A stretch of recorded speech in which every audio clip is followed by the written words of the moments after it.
எடுத்துக்கொண்டிருக்கிற பணி மிகவும் முக்கியமான சிரமமான பணி.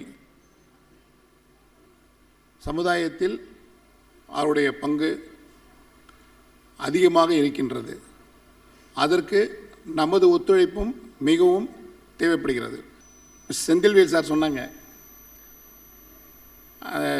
இந்த ஜூரிஸ்டிக்ஷனில் க்ரைம் இல்லாமல் பார்த்துட்டாங்க. அதே மாதிரி ரோத்தேஷ் சார் பண்ணாங்க. இவங்க எல்லாமே அந்த லா என்ஃபோர்ஸ்மெண்ட் ஆஃபீஸருக்கு கோஆர்டினேட் பண்ணி கோஆப்ரேஷன் பண்ணதுனால தான் அந்த சக்ஸஸ்க்கு நம்மளால் வர முடிஞ்சது. அதே மாதிரி ஒரு சின்ன அனுபவம். என்னுடைய காவல் நிலையத்தில் நான் ஒரு ஆய்வாளராக பணியில் இருக்கும் பொழுது என்னுடைய காவலர் ஒரு வேற எனக்கு மேலதிகாரி போகிறச்ச கேஷுவலாக மூஞ்சப்பாரு அப்படின்னு சொல்லிட்டு போயிட்டார்.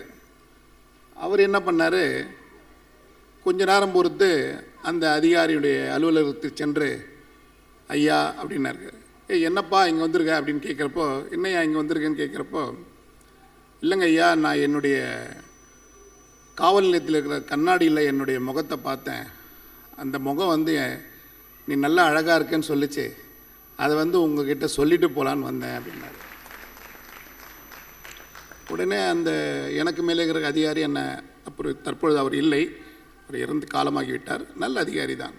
என்னை அழைத்து, என்ன அப்படி சொல்கிறாரு அவர் அப்படின்னா, அது கொஞ்சம் என்னன்னு விசாரி, அவர் யார், என்ன அவருடைய வாட் இஸ் இஸ் கேரக்டர் என்னன்னு விசாரிங்க அப்படின்னாரு.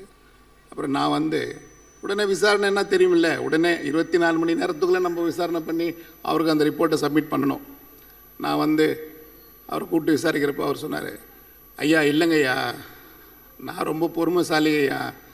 நாங்கள் இந்த யோகா இதெல்லாம் போவேன், அந்த யோகா பயிற்சி இதெல்லாம் எடுக்கிறதுனால பெரிய ஐயா சொல்லிட்டு போகிறப்போ நான் கோவப்படலை.